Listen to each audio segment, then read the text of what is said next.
This is Jon Croft with Cultural Warfare with Jon Croft, and I am Jon Croft. And we have with us tonight Jason Farley.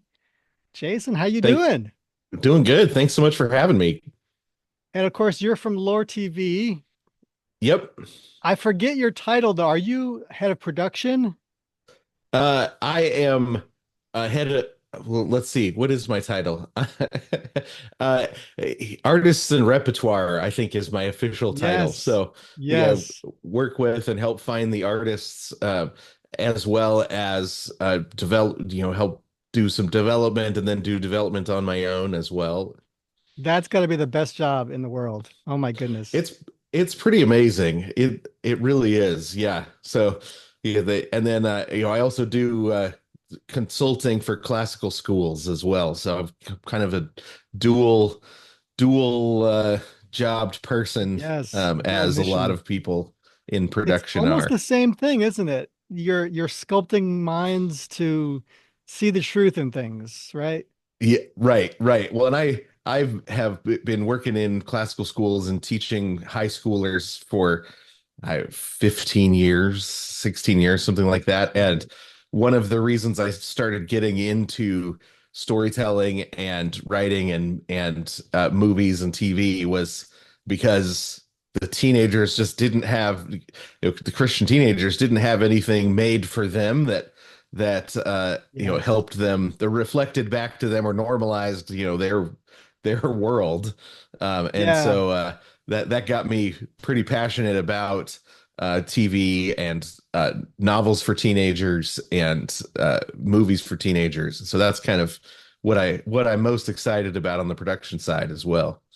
It's so important because often what happens too is the parents they don't see the light as it comes to the arts. So they say, well, they have the Bible. They don't need C.S. Lewis or whatever. They don't need all this other stuff to enrich their understanding of seeing God in our modern lights, like people aren't Right. seeing it from the modern perspective. So Well, and very even important. just seeing things like marriage as the normal thing that it is. Yeah. Um, I've had a daughter get married this summer, and she got Congratulations. married.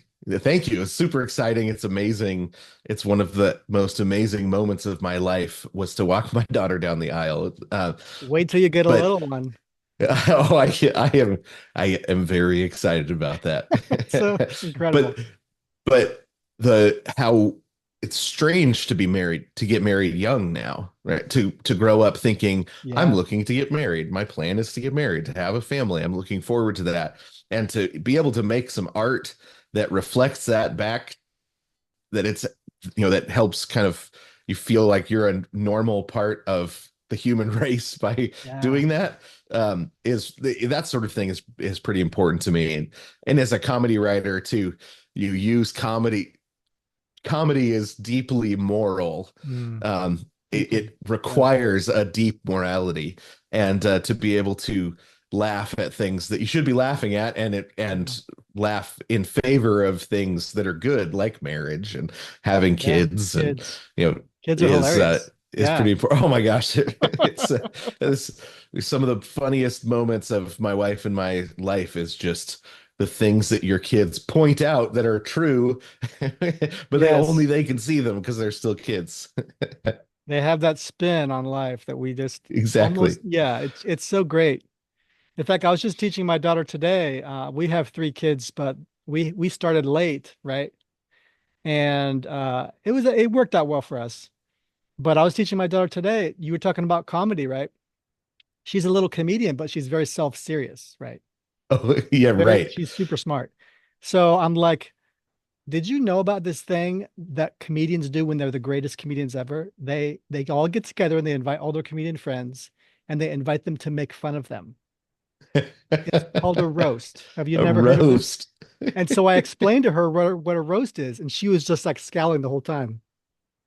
It was it was the best. That is pretty amazing. But it's Yeah, eye-opening, isn't it? When you're a it young kid, really is. you don't think of these things. There's something deeply moral in that. Yeah, there really is. So I mean, like when David had the man that was following him around, reminding him of his failings, and I was it Joab that wanted to kill the guy, and David says, "No, let him talk. It's good for me It's good for me. to Yes. be brought back down." The ideal There is king, right? something I think important about roast comedy. Absolutely. Absolutely. Makes you stronger for It sure. does. Well, and a group of guys that are friends with one another, that's how they, That's how it works. that's it's how it works. It's a really important part of keeping your feet on the ground, is having Yeah. friends around you that laugh at you and remind you that you're one of the clowns in the circus too, just Yeah. like everybody. Well, like my wife, she'll know it's a guy's thing when we like punch each other's on the shoulder or something. She's like, I don't know, why do you guys do that? Do you want to feel pain? Like it kind of keeps you awake. That's kind of what it does. Like, It hello, does, wake yeah. up. Yeah. Like, Good yeah, good friends bully each other back into normalcy. yeah, yeah. It's about like, kind of pulling up your bootlaces and being like, let's do something together. I mean, this is what guys like to do. We like to do this stuff together, Right, right. you know? And like, so speaking of this, right? Yeah, Community is a long lost subject. Community, I think a lot of people don't even understand community anymore. right. Obviously, it's supposed to belong in the church. The church is supposed to be the model community. Sometimes this is true, sometimes this is not true. Today, doesn't matter what denomination you're in, really. Today, you have the internet attacking us all with this idea of social media and this idea of that you can have. And this is so true in like the film world because everything converted into, oh, you can do everything on YouTube. You can do everything online. You can just have a social community on social media and get all your resources and all these things from other people for free or whatever. You hear the thinking when people start talking about these things, and then you start realizing how is this like a loving affection for an art form? There's no like loving affection for this baby that you're all raising, right? In this story, it's all about what can I get, what can I extract from people for free. And this is not what community is about. And so one of the things I really had to struggle with myself was really understanding that I had a film networking group here in Tampa Bay, and realized that we had virtually no community here, because people wouldn't come out for the other person's screenings. Somebody else Oh, would okay. make a Yeah, film and be like, invite people to their screening, and people wouldn't come out, you know? And it was just, that was a good sign of that, because there has to be selfless giving in a community, right? Where you don't expect to get anything in return. You're just there for people, and obviously God teaches this, right? This right. beneficence, right? And so if you don't have that, so as a result, I had to kind of revert back to a Christian community because I wasn't getting that in the regular film community here. It didn't exist. I was trying to kind of like build it into people, but they really didn't get it. And COVID was what kind of like put the nail in that coffin in many ways. Like a lot of things. Yeah. Yes, it really did. That's mostly what opened my mind up to it, because I was like, it can't be that bad. And then I was like, yeah, it is that bad, because all I had to do was ask people to come out, ask the wrong person to come out and meet, and they got angry because I wanted to meet with them. And they were talking a year later. So, every people made it political and tribal and all this stuff. So I'm like, this is just about the love of film. This is not about, all that stuff. So how are you going to make film unless you're in person? I mean, Hollywood's making film. They just put masks on and follow these. So why can't we meet? But you could see that the community was just razor thin. It was just very, it was kind of cliquish. But so now I've kind of reverted more to the Christian community, kind of like go back to your roots kind of thing.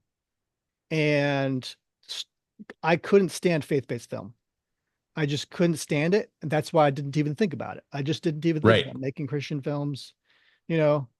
And for me, it was always stuff like Tolkien. It was just like embedding values in storytelling. I mean, heroes that go through the hero's journey. Obviously, there's Christ in this, right?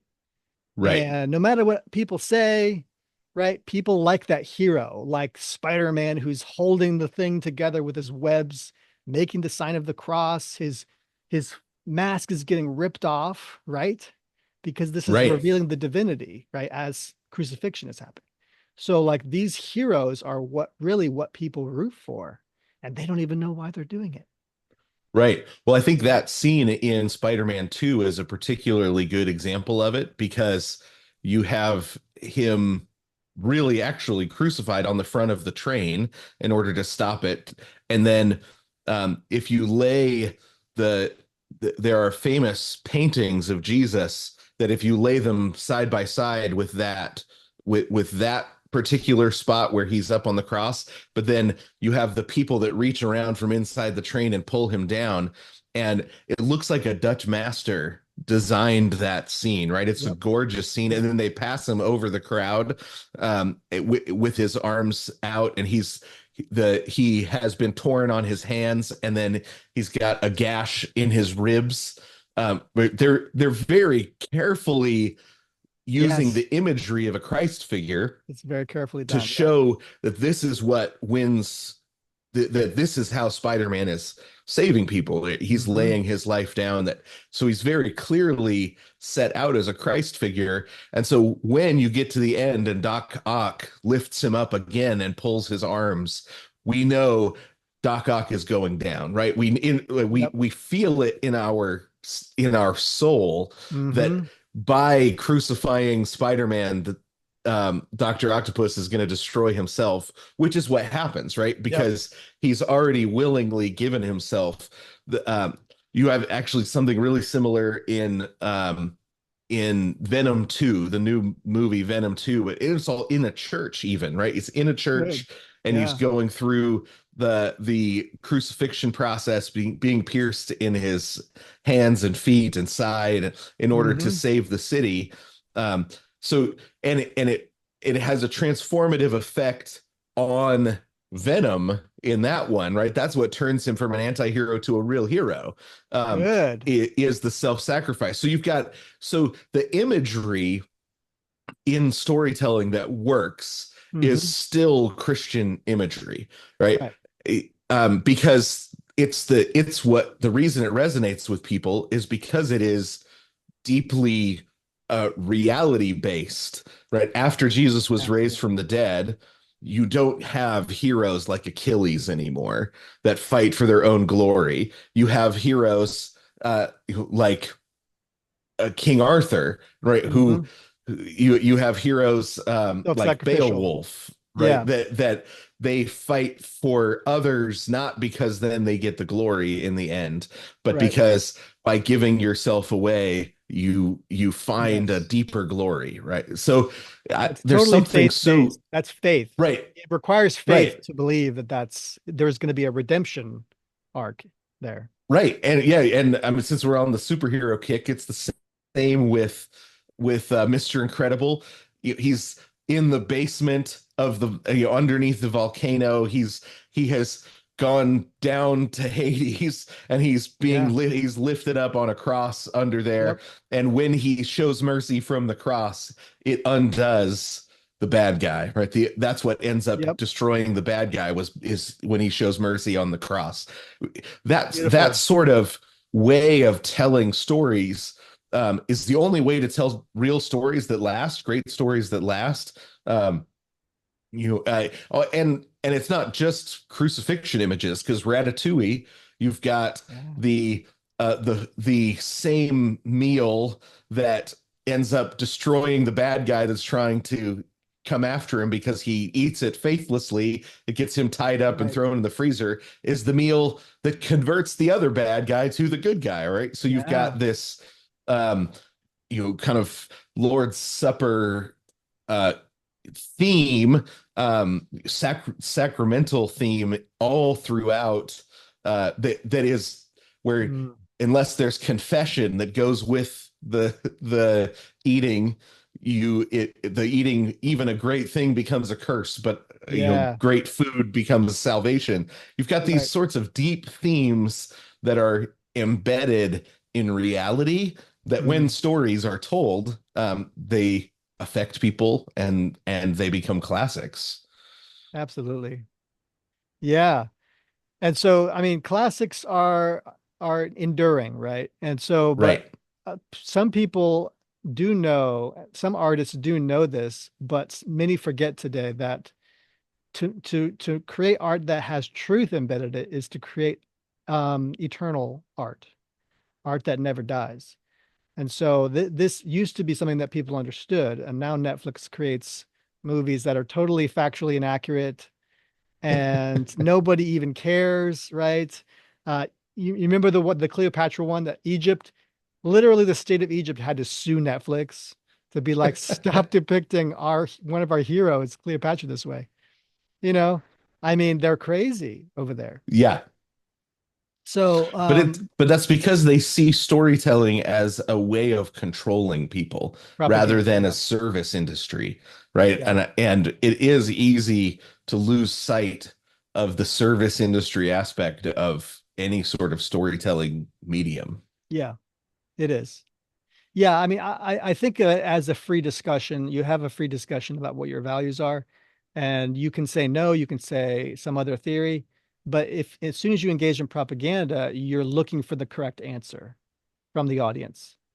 If the Right. audience gives you the correct answer, then you're good. Everyone's good, right? This is very tribal, right? Everyone's good. We like you, you like us, but you can't have an honest discussion about it.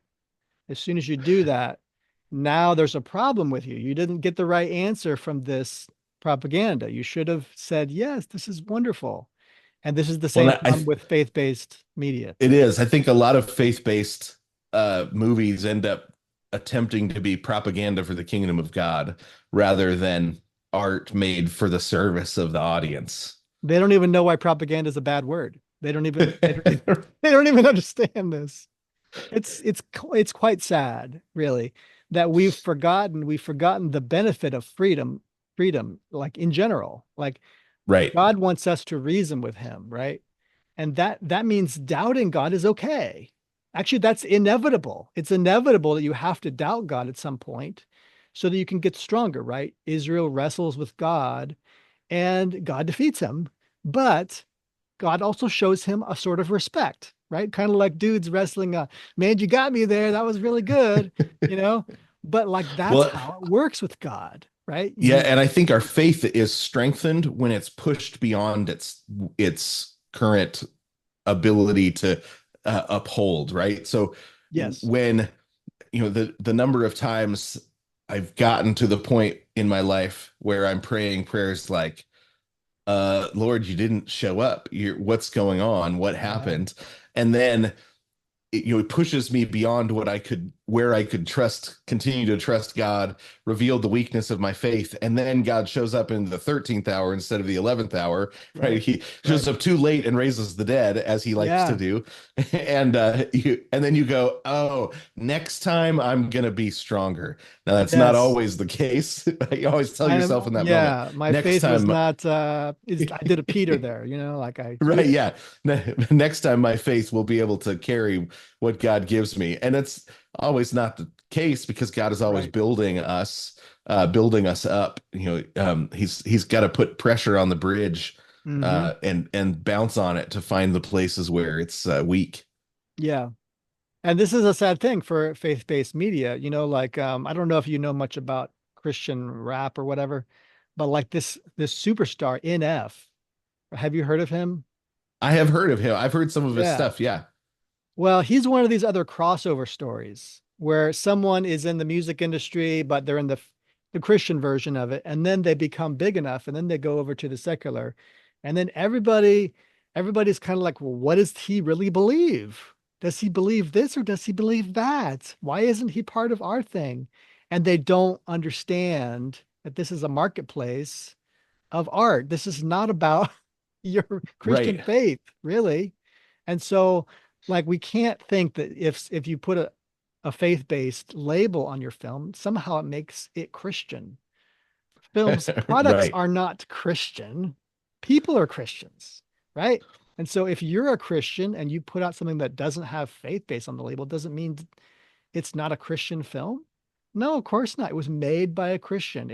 There's going to be a Christian message embedded in it. If you're a Christian artist, this is just natural. It's how you Right. think. It's your It worldview. flows out of us Yeah, because our job as Christian storytellers is to be as good at our craft as we can and as good of a Christian as we can, and right. know that as a craftsman in storytelling, that you tell stories from who you are, and so it Authenticity. will, yeah, Yeah, it'll flow out of us. And unfortunately, faith-based is actually a marketing, it was developed as a marketing tool, not, yeah. it doesn't really mean anything anymore because it's It a doesn't mean marketing it's more tool. Christian. Yeah, it's Right. it's Yeah, it it's doesn't a mean what it genre, sounds like it should and mean.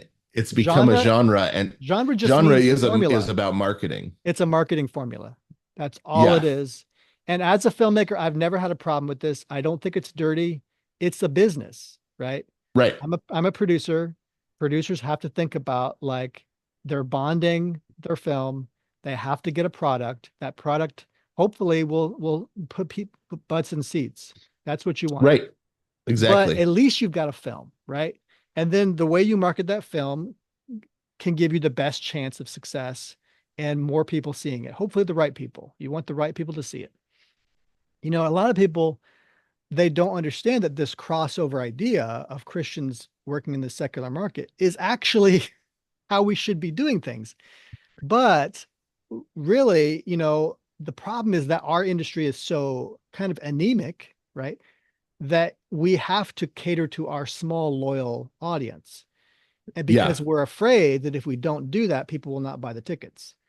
And the truth is, if we keep marketing our films the way we do, there's a reason they won't buy the tickets. It's because the Right. stuff isn't very good. That's the only reason. It's not even because That it's Christian. It's because right. our formula just isn't working, you know. And I serving a niche audience has always been the normal way of growing your skills and growing It's your normal. audience. So Yeah. that isn't the problem. I mean, you look at something like In Living Color, uh, it grew out of the Black Comedy Night at the Comedy Store. Um, that's where all those guys got their, got built their chops, and it That was with was Jim Carrey, very right? much, what was that? Was that the one with Jim Carrey? Yeah, with Jim Carrey and the Yes. Wayans, and yeah, it grew out of a niche audience. They were serving um, black folks in the Hmm. neighborhood around in Los Angeles, and it ends up a national phenomenon because they were so good at serving their niche audience by getting good at their craft that they became too good to ignore for the rest of the country. And you have Yep. such an influential, um an influential show grows out of serving a niche audience. So that's not the problem. What Yeah. the problem is in the niche audience, it's that we don't commit to the craft Right. like we should, like we need to. And because it's really hard work to tell Oh a good man. story. I mean, it is, especially in filmmaking, because It's a visual it's a medium. group project. Yeah. Yeah. And everybody knows how group projects go in school. Oh my So goodness. Yeah. There's a reason the toughest guy is often on the top. They might not even be the smartest or the most creative, but they're tough in that they get can gather people together around their vision, right? right, And so people like Ridley Scott, right? He's very talented, but he's also very tough. Like right. he's tough on his vision, he's got great ideas, and he just pushes forward. I mean, he's what, 75 now? The dude just presses on, you Just know? keeps going. Yeah. Yeah. And that's really what it takes. I mean, when you're trying to make a show or a short or a movie or anything, it feels like it's never going to get done 90% of the time. That Yeah. dude, I've been through so many feature films that people are so ambitious that starting out, and then they don't realize all the work it's going to take or all the money it's going to take. And like me, I'm a little more patient. So it's like, well, you can do this in a really shoddy way, or you can do this in a way that where you really actually believe in your own vision to where you'll do the work, you'll put the work in. And so many people, they drop the ball. I don't know if you I talked to Marcus about this a little bit, but I was going to AFM and trying to basically sell people scripts back, where I live. I've got directors, I've got writers. And so I would have scripts in my pocket and I'd just be like, I remember I offended some lady so badly, a distributor, that I was like, I basically said, what do you want? Starting at the meeting, what are you looking for? And these people, they expect a lot sometimes. And so they expect you to know what they already sell. They expect you to know their business really well. And the truth is, I did know what she sold, but what I wanted is her to just tell me what she was missing on the docket. And the truth is, I could possibly get it for her. So, for me, it was making that relationship.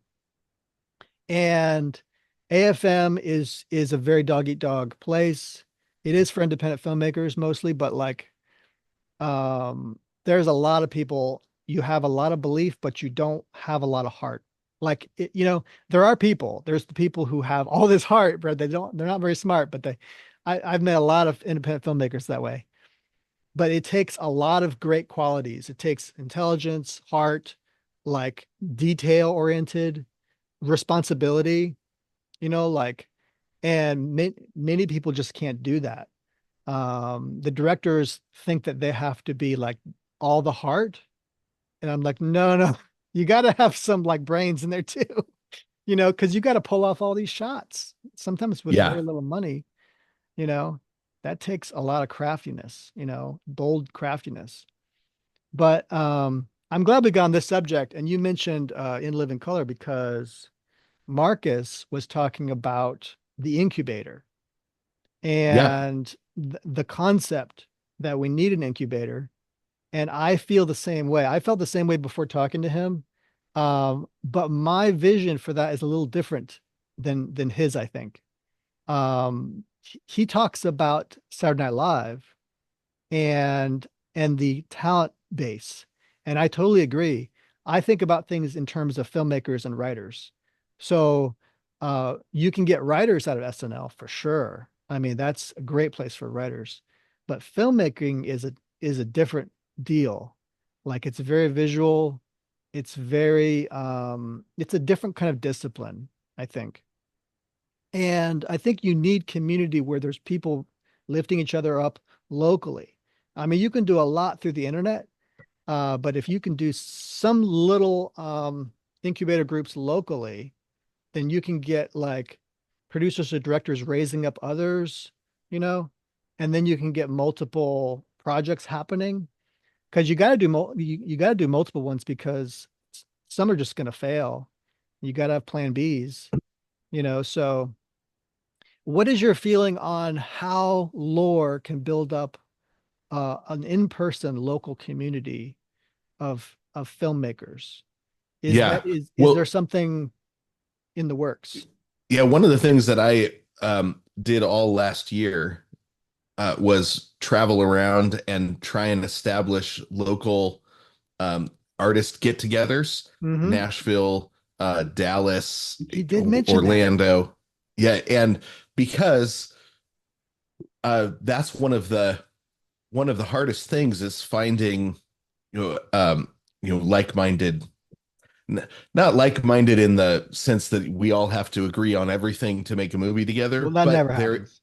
yeah, 'cause that's not going to happen. But like-minded Like-minded in at the sense least of, on like what you care about, like yeah, you well, want good what you care films. about, as well as um, things like um, I have I was a friend of mine that was working on a project that they had brought on I can't remember if it was somebody in accounting or somebody, but that kept that kept wandering around and telling people, hey, I'm uncomfortable that you're not wearing a mask, right? And it was a couple Yeah. years ago, but it was after really everything was kind of through and done. Like most people were Yeah. not wearing masks in the store, and kept threatening to turn everybody in. Um, This poor now, person. Oh, whether that would have done anything or not, it doesn't even matter because at that right. point, the it takes so much. You need so much. You have to have such a safe environment for your actors to work in to be able to Right. commit to their roles. You have to have the communal nature of storytelling. You Yes. have Yeah. to really have a community where people can take risks, where Hmm. and if you've got somebody that is undermining that has everybody starting to look over their shoulder all the time, that affects the quality Yep. of the film in the long run. Um, and That's the community I was that talking about that was here. And I was like, oh man, this is happening too much. It's making it hard just to get things done. right. Got to be all on And board, right? yeah, and I think before COVID, the lack of on board could be hidden under the surface. Yep. And it had that revelation aspect where it revealed what was already there, right? This Yeah. but if there's guys that that are not Christians that I'm happy to work with, that I enjoy working with, because we've got the same sort of vision for great art, right? Because Yeah. that's the job, that's the delivery that you are working on together. Is so and then there are people that I that are Christians that I know that don't have that same sort of commitment, and Yep. so I wouldn't want to work with them, um, It's hard to because find those people, isn't it? It's like right, hold on to those people when you got them. yeah, people that are the number of Christian screenwriters that I've met, and I say, well, what's your favorite screenplay to read? And they've never read a screenplay that they didn't write. You Yeah. think, well, then you're not committed to this as an art form. Or Right. that's not what it looks like to be committed to the art form of screenwriting.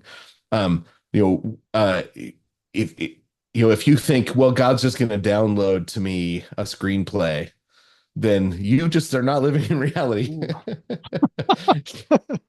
I've seen That's those one of my people for sure. that's one of my pet peeves is when Yeah. somebody says, "Well, God downloaded this to me." It's like, first off, the metaphor's backward. He would upload it to you. You're the hardware. You're not but anyway, Right. that's a Yeah. uh, but then that's just not the way the craft of it Right. works. It's a it's a it's tr the amount of labor it takes to become good at screenwriting has a transformative effect on you as a person. Because That's it's part painful. of it's really painful.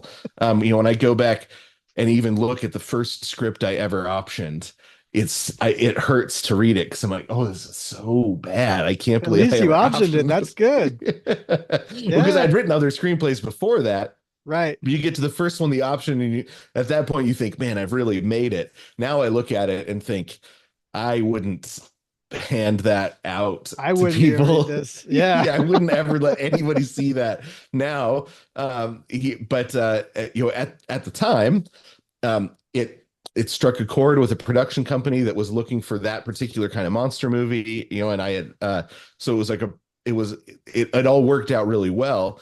Um, Monster movie. but That's great, man. Yes, yeah, Yeah. it was a family-friendly monster movie. That's what I was. Oh, wow. It was really fun to write. And I love monster movies. I love is so. Um, My and I first was think, not fun to write. My first was about Catholic abuse of minors. oh, oof, yeah, that'd be hard to research and everything. Yeah, that But wouldn't be because it was a fun. revenge story, I was enjoying it. I was in, Okay, yeah. yes, yes. I was like, this will make it fun. where somebody If was that's turned into a possible. monster, somebody was turned into the monster of revenge, and then you got to write it from that perspective. That'd be Yeah, that could be fun. I that's could see that being basically what fun. it was. Yeah. But you know, I mostly write comedy, but I've optioned an action movie and a monster movie as well. Sweet. And I think uh, the labor that it takes to get good at the craft to the point where you can say, "Oh no, I'm you know I could put this in front of somebody and that knows what they're doing, knows what they're thinking, and I wouldn't be embarrassed."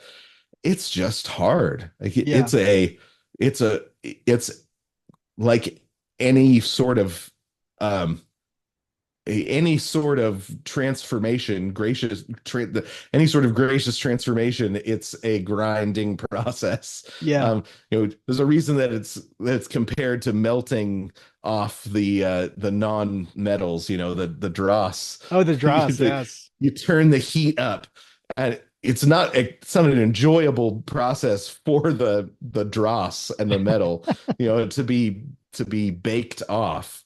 Um, but that's You what you start out the analogy calling it the cream rises, honey. That's what happens is the cream rises. right, And then they're yeah, like, why is it so well, it's actually the dross. That's really yeah, right, yeah. sorry about You that. have to, because you know the dross boils off at 470 degrees, and the gold doesn't boil till 500. So you've got to get it to Yep. 470.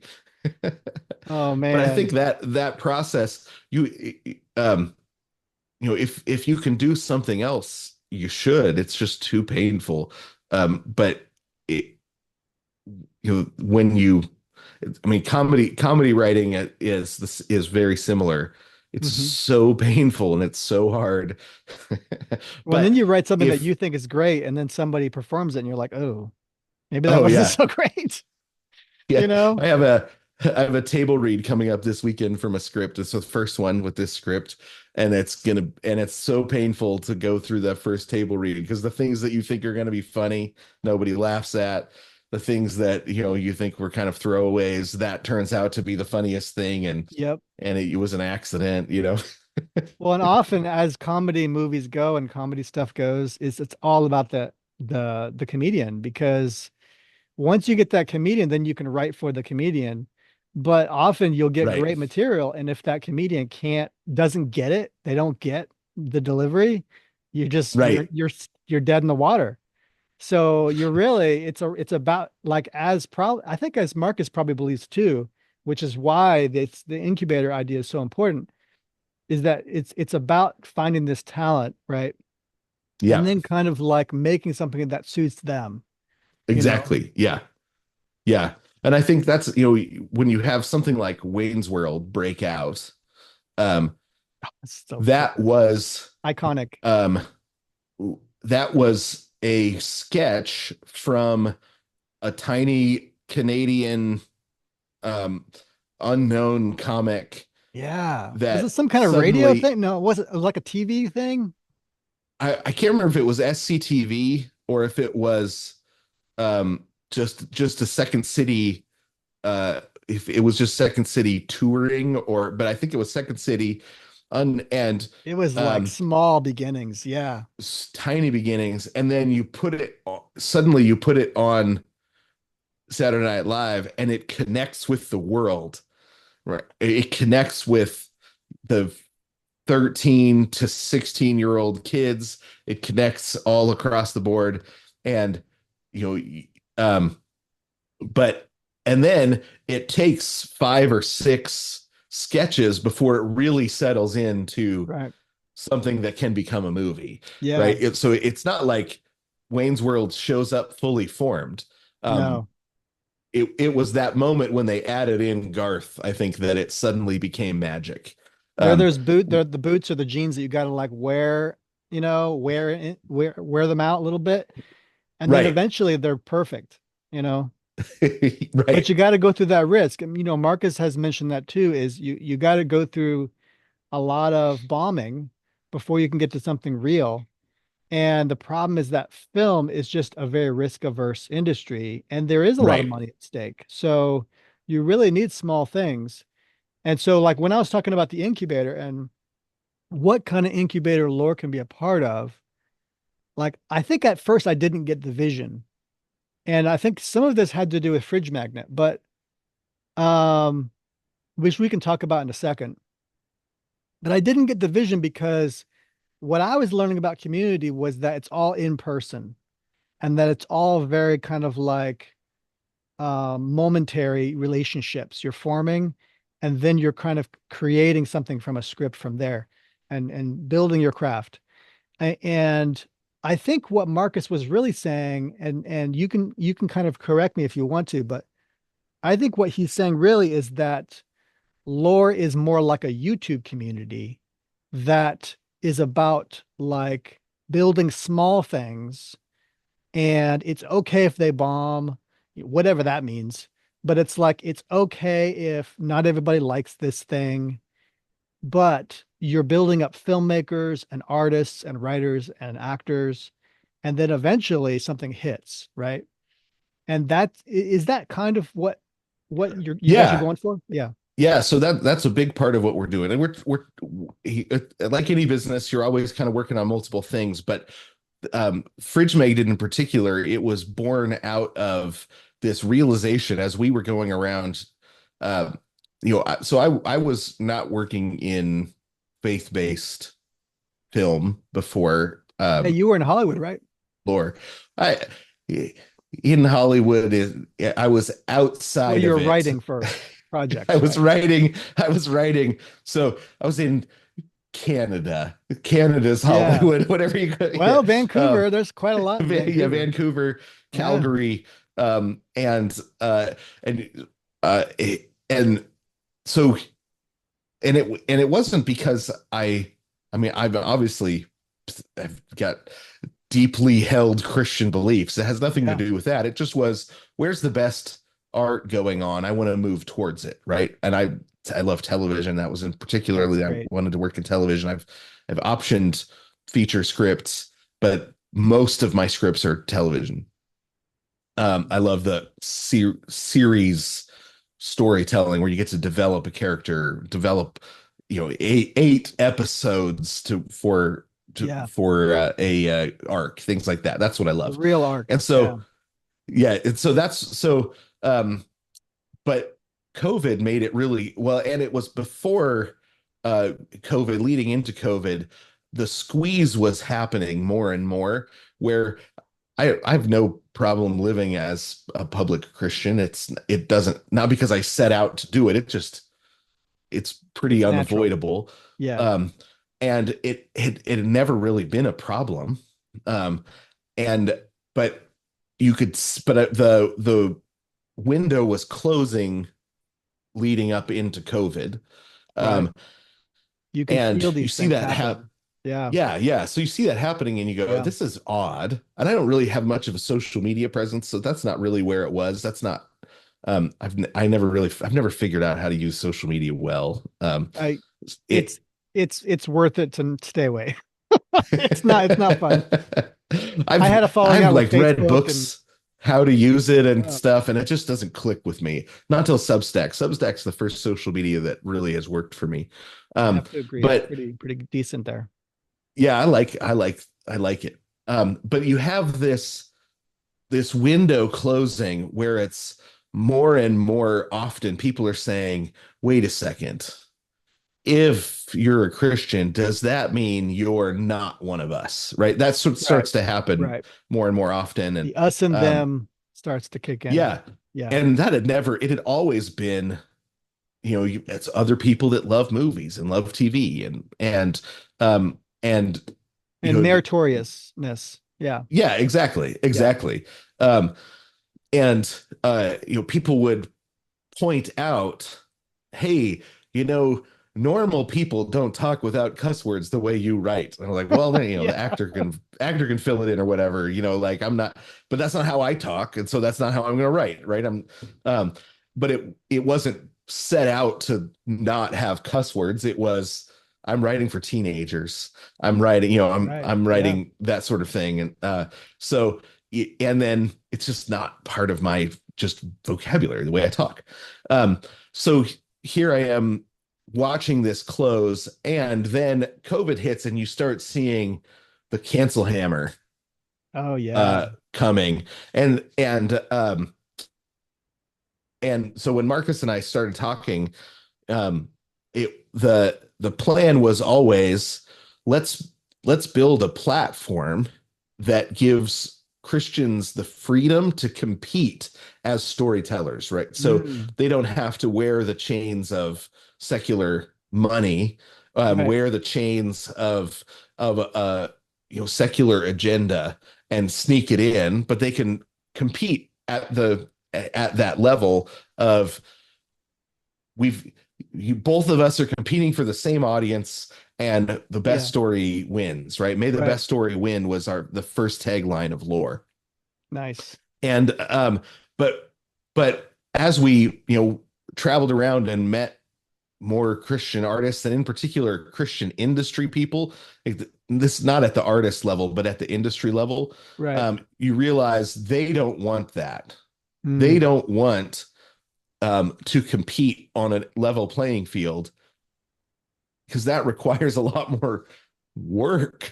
I oh think yeah. you have to be better at your job. You can't Yeah. just say, well, if I can convince enough pastors to buy out theaters for their congregation, then I don't have to sell to people, right? And I can just sell, if I can get 50 pastors to use tithe money to buy out a theater, Right. then I've made my money back. They're using That's a tricks different, instead of they're using yeah, tricks instead of merit. Yeah. tricks instead of merit, tricks instead of just serving an audience. Yeah. Um, and so we started getting, and you meet these really talented filmmakers that were being pushed out and kept out because they Oh wanted to yeah. make movies, not movies, not propaganda. Right. Um, and the industry was designed to use up an artist and then Yeah. put them aside. It wasn't Yep. designed to develop artists in their craft.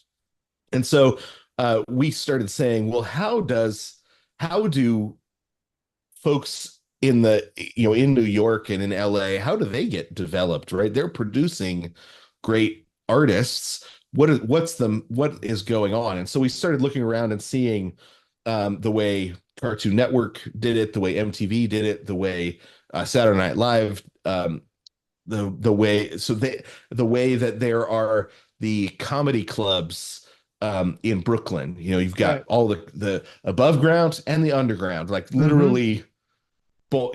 Some of the you go up the steps Yeah. to to one comedy club where you've got people that have made it a little bit. You go down the steps to the newbies, Yeah. right? The hole in the And I wall. like the down the steps comedy clubs. That's so we would go out to New Yeah. York, we go down the steps to the underground comedy clubs and start and just researching what does the development process actually look like before you end up um a writer on Saturday Night Live, before you end Right. up a writer for Jimmy Fallon or something. Mm-hmm. Mm-hmm. What do the stair steps look like? And realize that on the conservative and Christian side, there is no development pipeline for our Right. artists. And so and we have been building this technology Mm-hmm. that is already beginning to do that. And so Fridge Magnet was born out of how can we take it one step lower and build steps up to some things, and then build Mm-hmm. some steps down to some underground developmental experimental stuff Right.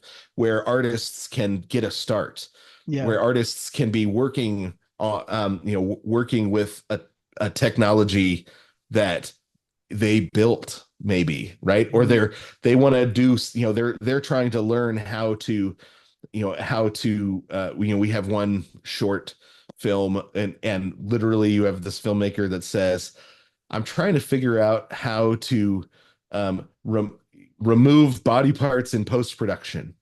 Right. So I made a short film where the guy is on crutches and he has a leg removed, because I'm Yeah. trying to learn how to do that. So makes a short film to Hmm. learn how to do that. And so he doesn't need to make a lot of money off of it because it's experimental. Right. Right. That's a perfect thing for Fridge Magnet. We're trying Yeah. something out. And so, and then you get audiences. There's a certain kind of audience that doesn't want anything experimental, Hmm. and that's not the audience for Fridge Magnet. The Right. audience for Fridge Magnet are the folks that say, "Oh man, I want the behind the scenes thing. I want to see it and then watch the behind the scene thing, figure out how you did that. Oh, you're using a video game designer to rather than a traditional animation software. How are you doing that? Oh, that's so cool. So people that are brought into the story of the development of the artist as Uh-huh. well as the art itself. And eventually you get something that hits. Is there a place You like do that. this that you guys have online where a lot of these guys are, in public, maybe on YouTube or something, where this Yeah. some of So, this is well, happening?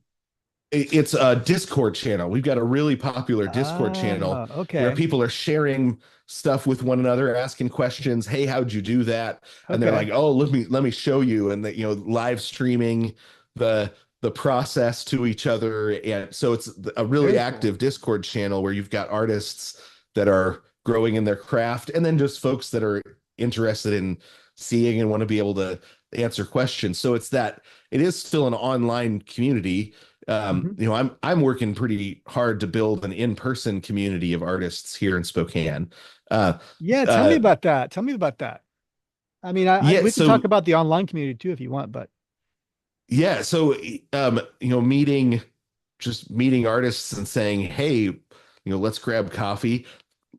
Have you met these folks? Have you met these right, folks? And right. helping people meet, um, and we somebody was working on recording some songs for a proof of concept for a musical, Hmm. and they called and they said, hey, I need a tenor, and I need, Yeah, and being able to say, oh, I know some actors that can sing, right. he can, connect him up. And then they used our church sound equipment to Hmm. record. And thankfully I've got elders and deacons that are really supportive. They've let filmmakers come in and film in our Oh, building thank multiple God. times and That's use great. equipment, and they're just super supportive of the artist community, because I drag people through the door constantly. Yeah, Hey, we've got this comedian in town. I'm gonna bring him to church in the morning, and everybody's that's what very you should be doing. o- open and support. Yeah, absolutely Yeah, open and supportive, um and it's awesome having a church where you can bring anybody, and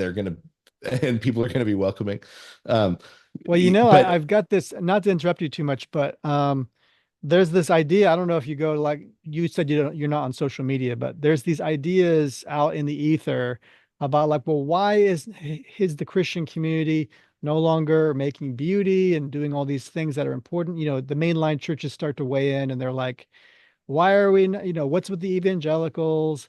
You guys don't even want beautiful churches, etc. Right? And so there's this discussion in the Christian X, like I go on X sometimes, and there's this ongoing discussion of, like, well,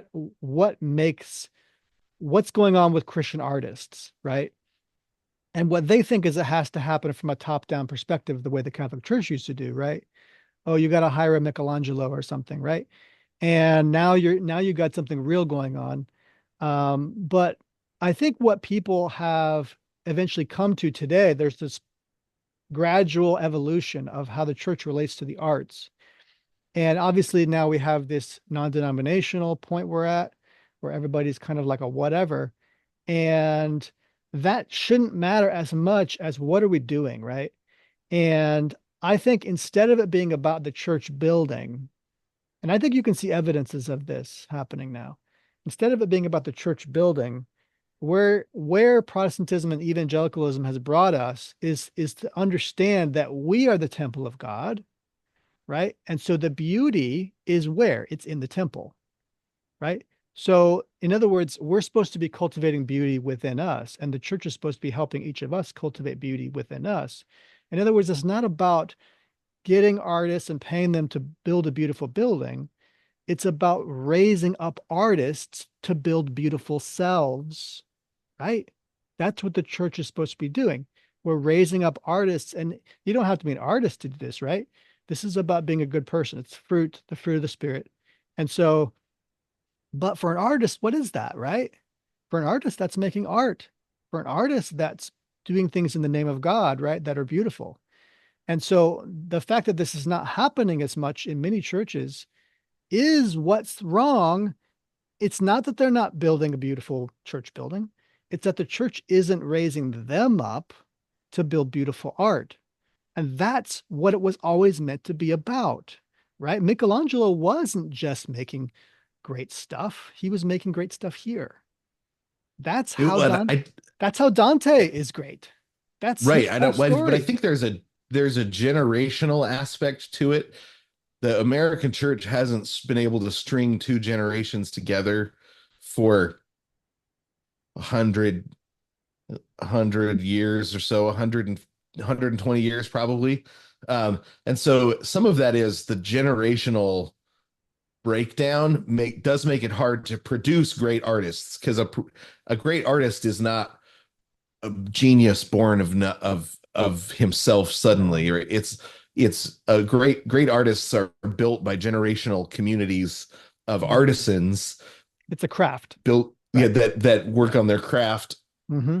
um and then uh the world view, or the cosmology that it takes, the view of the world that it takes to justify um spending money on art, Oh, the yeah. church doesn't have as well, right? We don't we we have bought into kind of the enlightenment enlightenment practicalism, Mm. that says Utilitarian nature of, yeah, yeah, of how government works. that Yeah. right, exactly, that the world is that physical matter is for utility, right? Yeah. And so we don't believe that art is important enough to commit money to it. Um, and We have that so has, I many mean, examples in scripture.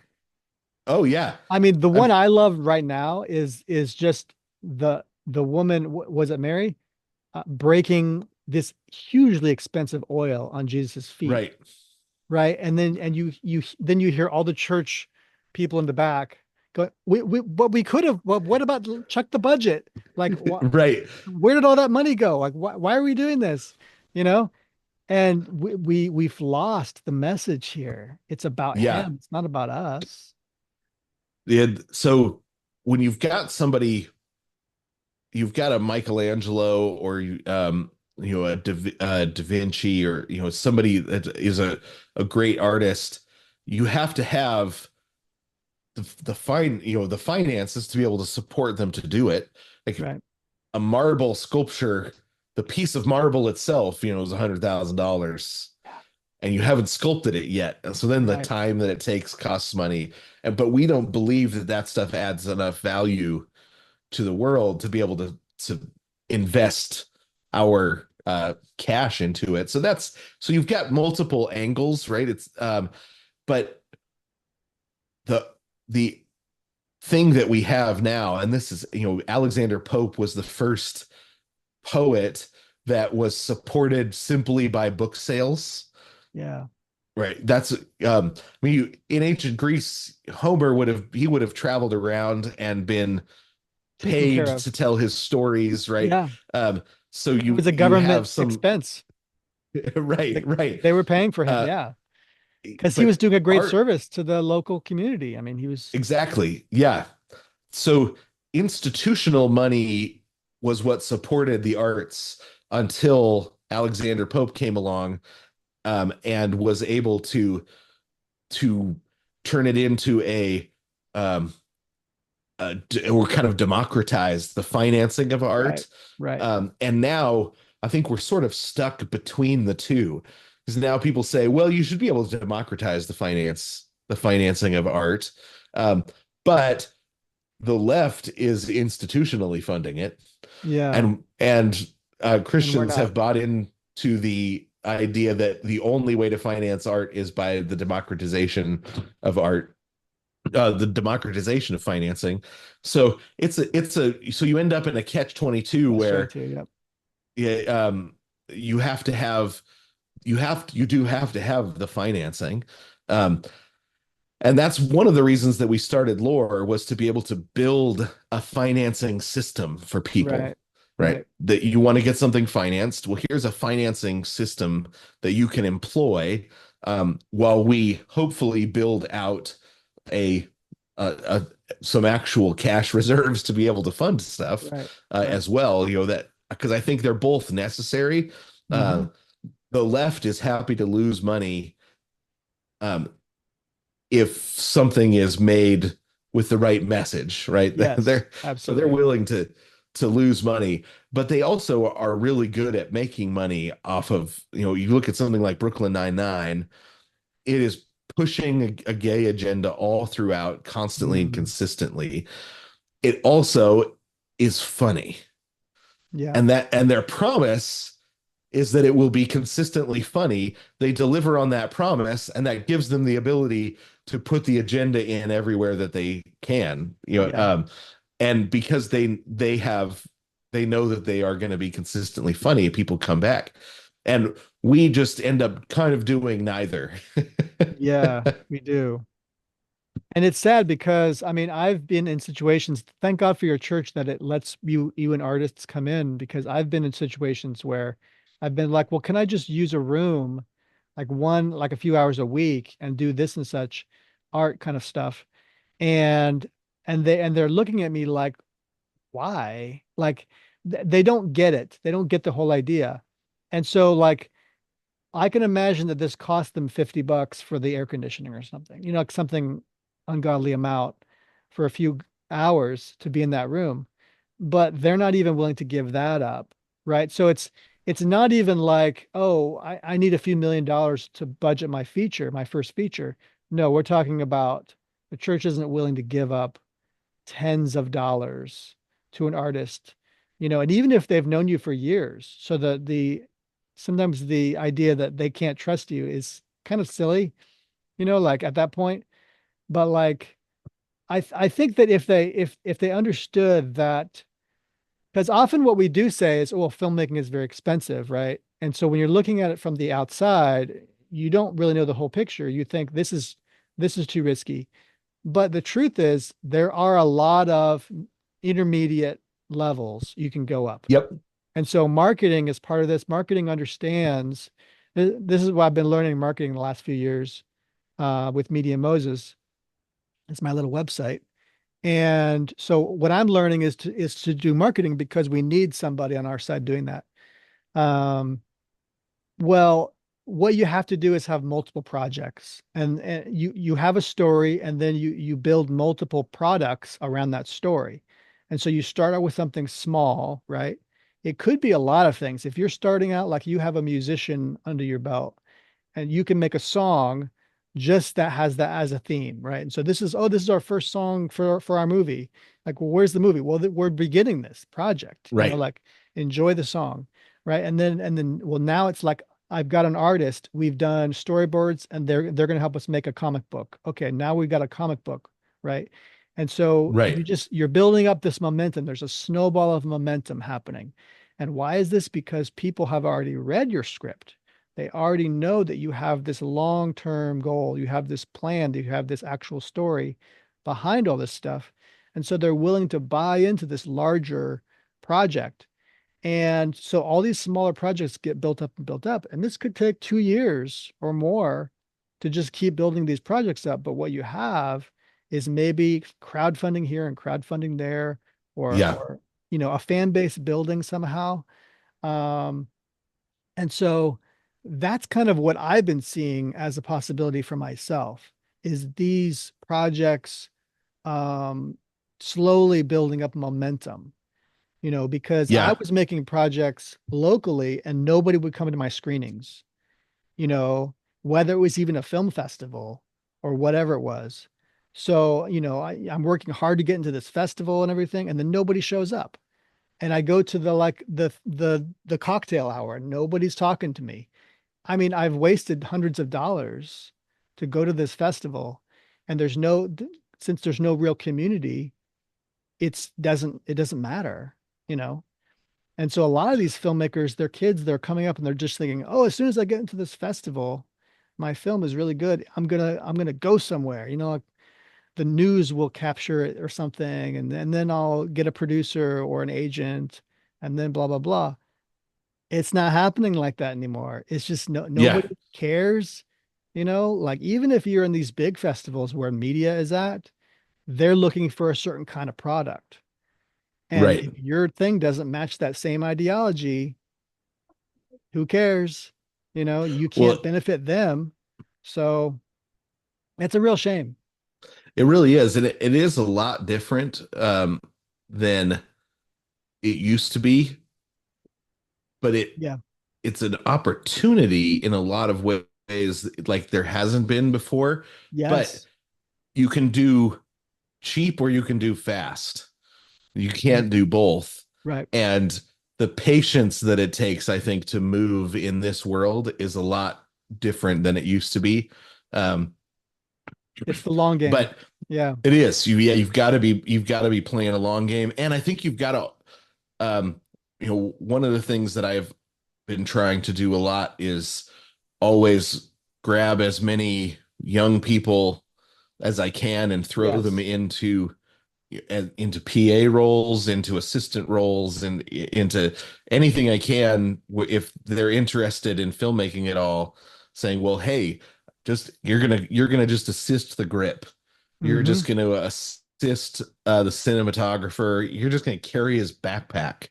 Just be on set, and always be building up the next generation of filmmakers." And because I think that's this summer we were able to film get an entire feature film in the can using all high schoolers. Nice. Was They're this all the film teenagers. Passing Period? Yeah, yep, yeah. So and it Nice. was Yeah, it let's was talk great. about it. How So how we did had that it go? was Like, was there any snags in there, or was it just pretty yeah. well? So we had we the biggest snag, and I haven't figured it out yet. I've been trying to use AI to see if I can solve it. Is we had one microphone, so we had four mics. Mm-hmm. Um, and but one microphone was cutting in and out all Oh, right. throughout filming. And Yes. so we would check it, everything's good. We would film and it would cut out. And so we've got just one microphone that There's had always a one thing. Yeah. so the footage, when we went to look at it, the footage looks good. I mean, it was guy the cinematographer is his first feature, and so every once in a Hmm. while we have we were shooting two cameras at once always, and when one of the cameras would be out of focus just a Soft couple of focus. times, so the Yeah. You're soft. minimum that was really minimal. Yeah. Even with pro cinematographers, you'll get something out of Oh, yeah. focus. Sure. That just happens. So he did a really good job. So we got good footage.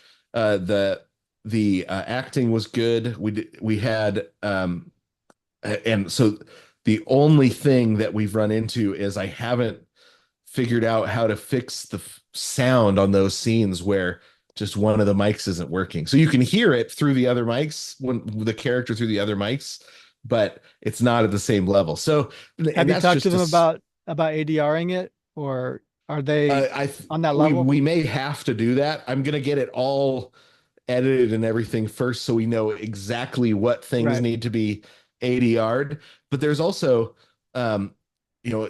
sometimes I was been able to isolate the mic and just in Final Cut tell it this is dialogue, and it's got an AI in there that Oh, throws it up to the right level, but I've never sometimes used it's that. not working. Yeah, it's really Okay. cool. So it's called dialogue enhancement, and Yeah, I it's was thinking great. enhancement.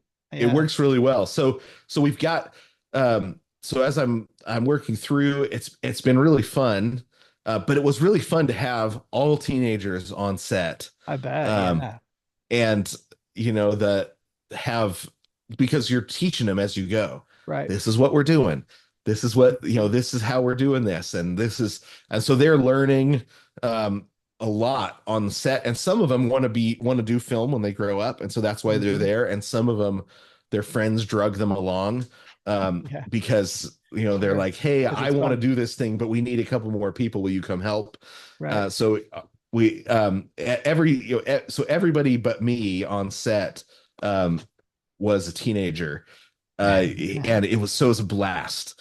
And a big part of That's it was great. I wanted them to learn, so that's a big part of what we were doing. And then also to have something that they could look at and say, "Hey, I was a part of that." Yes. Um, so so we had That's beautiful. 4 weeks Yeah. ago, we filmed all of our exteriors. So we'd gotten everything Mm. filmed because it all takes place in the hallway um and in the parking lot of a Hmm. school. So nothing's in the classroom, and that's kind of That's the point. the Yeah. the point. Yeah, is it's all in between classes. So they're either getting to school or it's at lunchtime in the parking lot or they're in the hallways between classes. And so it's super fun, had a blast. And now it's just in post-production and trying That's to great, man. pull in, trying to get even all of the music from local bands, that teenage Hmm. bands. So Good. which has also been fun, like hunting around for what teenage bands are in my area that I can see if they've got any songs that work. Yeah, And trying man. to really make it something that it's just teenagers made a movie in Spokane. So Wow. Is this that's part of Fridge Magnet? uh it may end up part of Fridge Magnet. That might be where we put it. We're gonna see, if it comes together at a high enough quality. If Yeah. not, it'll go on Yeah. YouTube and it'll be a lot of fun. Yeah, man. That's great. So, You'll but definitely get stuff out of that. Hopefully, hopefully there'll be some of these teenagers who come back to you and are like, "What are we doing next?"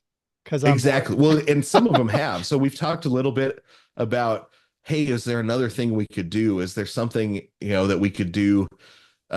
We've joked around about, Sharknado. What would it look like for a youth group to make Sharknado? That kind of Right. question.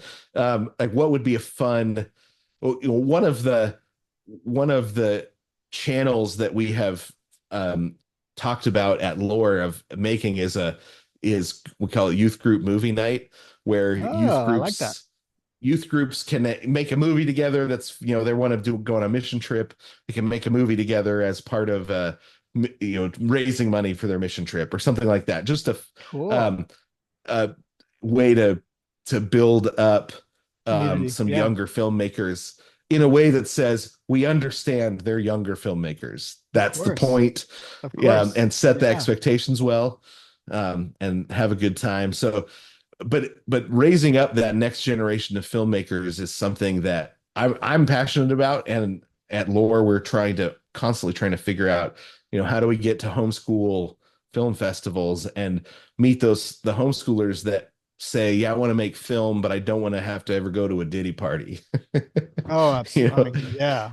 Look out, kids. right? Yeah. Exactly. Because Hollywood is not a safe place for kids. No, it's the least safe place for any child. Yeah.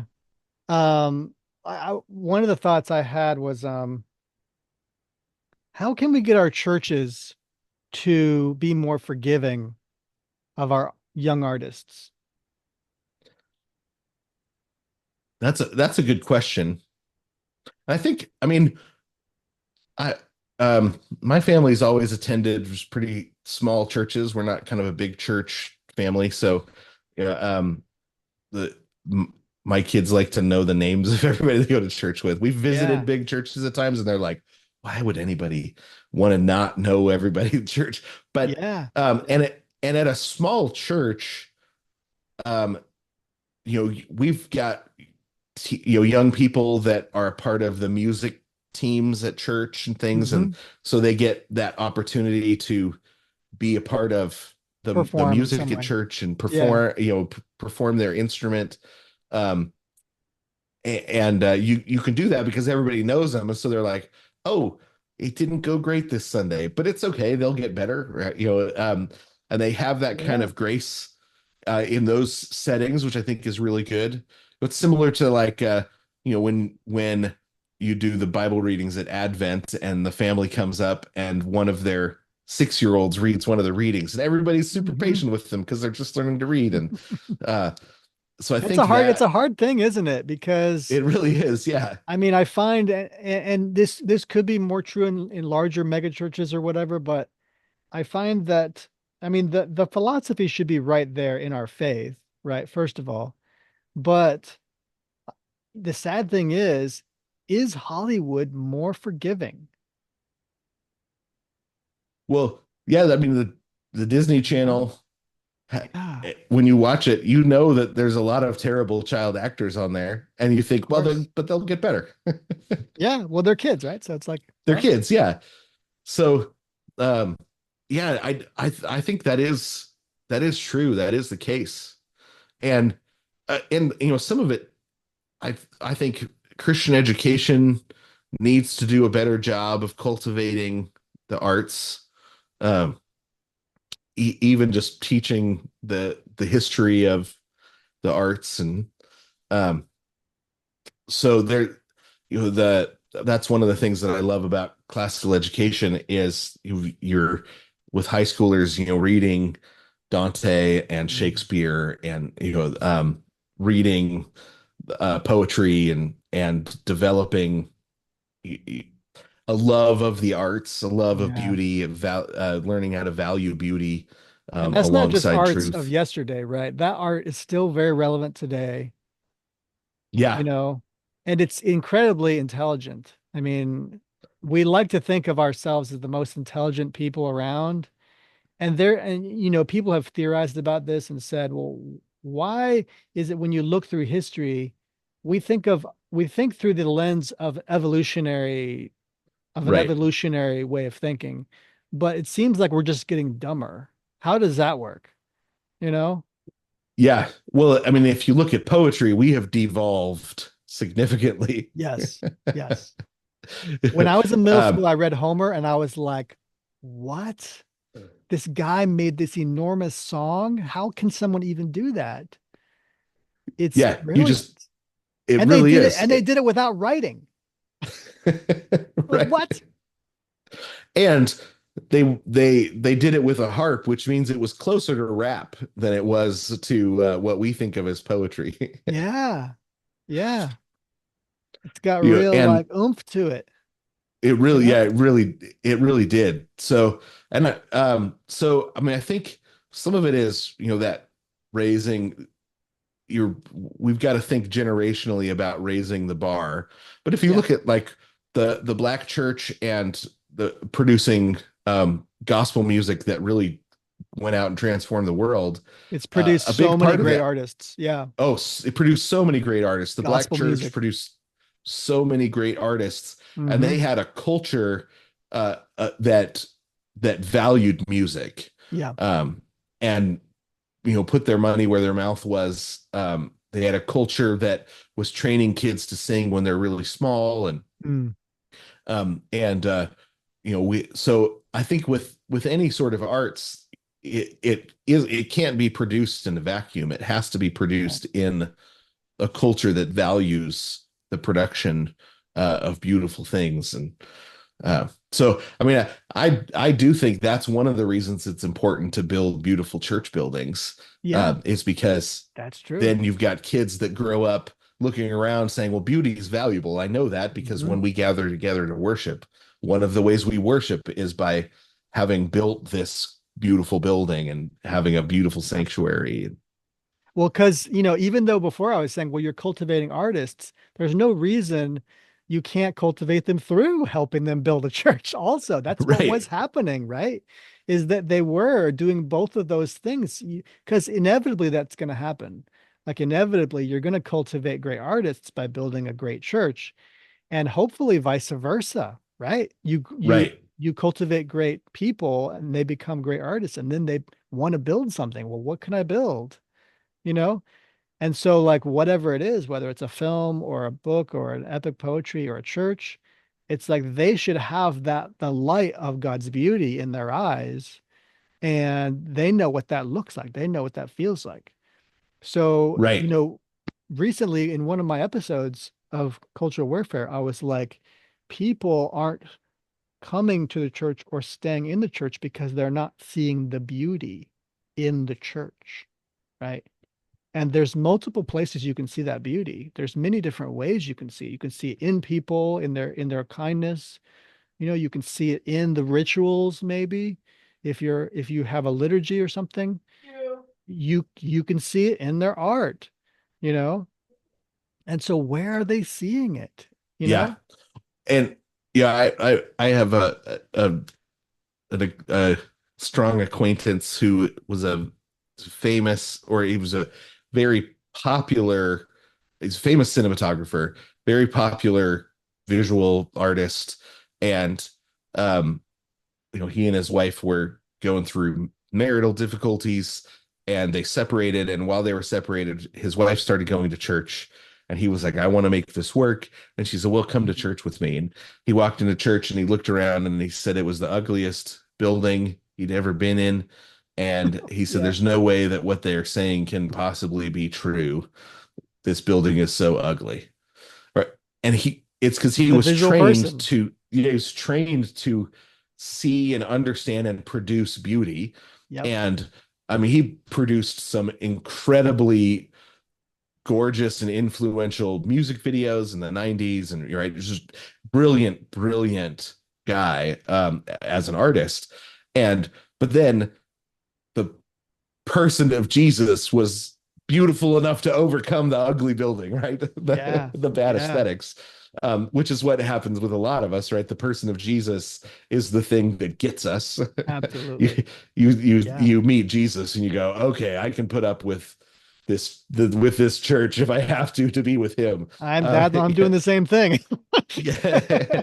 uh, but I do think we think of beauty as optional. And Mm, so when we go right. to build a building, we say, well, we can do it for less expensive and it's not going to be as pretty.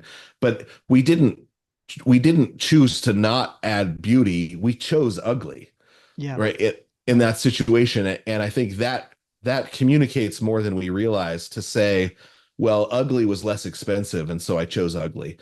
Um, Yep. that we what that means is we chose to spend our money on ugly. We chose to spend our money in some other place. And We but didn't that's value something. the beauty. Yeah, Yeah.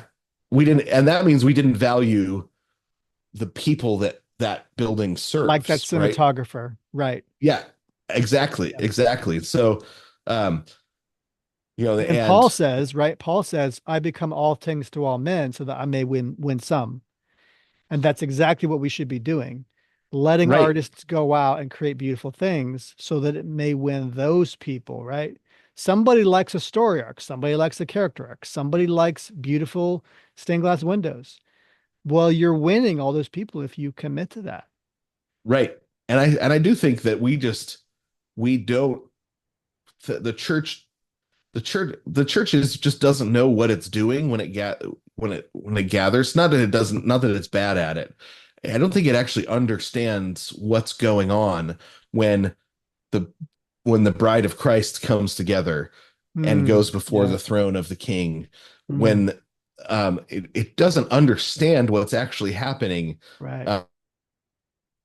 uh, in that situation. It ends up building a building suited for what it thinks is going on, and so it looks like the kind of place that you get a TED talk, Yeah. a TED talk and a bad muffin and cheap cup of coffee, because it's just It's an information office building transfer. or something. Yeah. Yeah, right. We're doing business. But This is, we're doing yeah. business here, when we're actually ascending, and we're being united together as the bride of Christ and ascending into the throne room of God. Yeah. What kind of building should we build for that to happen in is a Yeah. different question than, oh, well, the steel building's cheaper. Right. Well, Yeah. but would the throne room of God being lifted, would a steel building being lifted in the throne room of God, does that even make sense? So we haven't thought Right. deeply about the art of worship. No. And then, I mean, there's a great book called Art and Fear. I And don't know this. I do think, what was that? I don't know this book. Yeah. Oh, it's really great. Or no, the fear of art. Fear of art. And it's about how fear is the enemy of great art, And Mm, one of the things that you, as an artist, as you grow, you have to learn to lean towards the fear. When right, you run into the fear when you're producing something, that's a place to lean towards, because fear is the enemy of art, right. right? It's a great book. It's a small little book, very good. Mm, And uh, or it might be called The War of Art. mm. And it's fear, and fear versus art is the where the war is. But You're just what's inventing a whole new book. This sounds awesome. I like it. but what I do think that that fear is what causes the church to lean away from art, Right, right. because there's something about there's something about the risk involved in producing art that Yes, uh, institutionally we have institutionalized a lot of fear. We've right. institutionalized a lot of reactivity, Hmm. and so we can't, as an institution, we can't produce art Right. because we're a fearful institution. And that's Yes. just a Yeah. faith. For example, Perfect love casts out fear, and oh that's yes, hard work. very true. Yeah, sorry to interrupt you. I was thinking about subtext. And I was thinking about how our faith-based films don't like subtext because a lot of people don't understand subtext because you're not supposed to understand subtext easily, right? Right. It's supposed to, you're supposed to work at getting there, right? And so because like you said, we're afraid, right? We're afraid of, well, what does this mean? Why am I not getting it? Is there something wrong with me? What is the artist really trying to do under the surface? Why are they keeping it hidden? All of this doesn't sound very Christian, right? Like to some old lady in the back, she's like, I don't understand this, you know? And so what is this? This is a very risk averse moment. This is a very fearful moment where you're like, is the devil speaking through this? Who is this artist? Where'd they really come from? They weren't raised in my town, like this is just something, this is a very suspicious moment for these good old ladies in the church and good old dudes who work on the construction site. They're like, I don't like this stuff. This is dumb, you know? But really, right, they don't want to do the extra effort. It's not that I'm not saying that they're not smart, right? What I'm saying is that they've missed the point if they think that working to get there is a bad thing. Actually, that's many times the point of art because art simulates life and the difficulty in life that you're going to find. And this art is about that. So when you find a hard time, like let's say you're trying to get through a divorce, you're trying to get through a death in the family. Well, art, just like those moments, is like, what's going on? Why do I feel this way? It's confusing, right? And Yeah. so artists often in their own lives, right, if they're dealing with something, they're putting that confusion into their art and they're supposed to do that, right? Because they're helping themselves to work through it.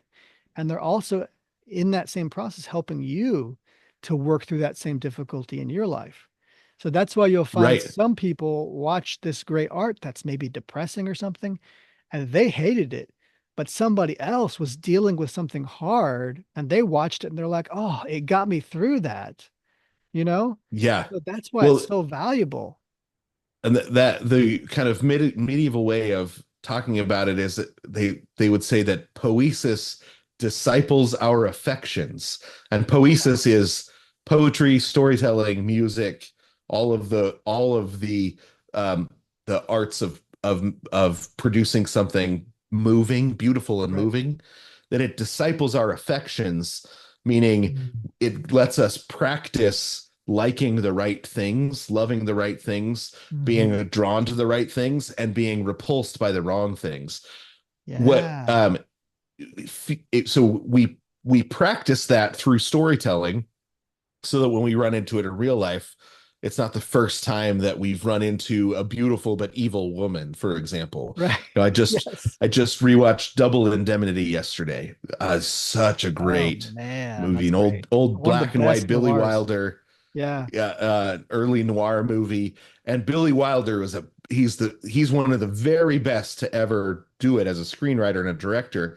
And one of the Interesting. things that he does in this movie is, you got this woman who the main character falls in love with in the beginning, and you kind of do too, right? Yeah.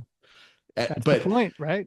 that's the whole point. But she Yeah. turns out to be the bad guy, right? The twist Right. at the end is that I'm spoiling it, but if you didn't know about it, It's a you little know, old now. Yeah. it's a little old now. The So I'm classic it's film fatale. 54, I think, or 52, you know. Yeah. So great movie. But um you learn you learn how to it teaches your affections how to have defenses Right. against a beautiful but evil woman, Yes. right?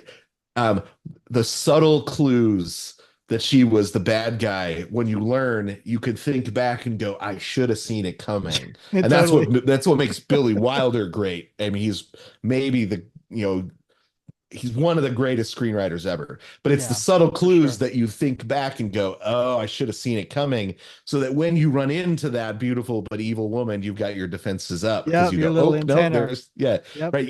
It's discipled your affections Mm-hmm. towards wisdom. And but fear judges art based on what's not in it Right. rather than what's in it.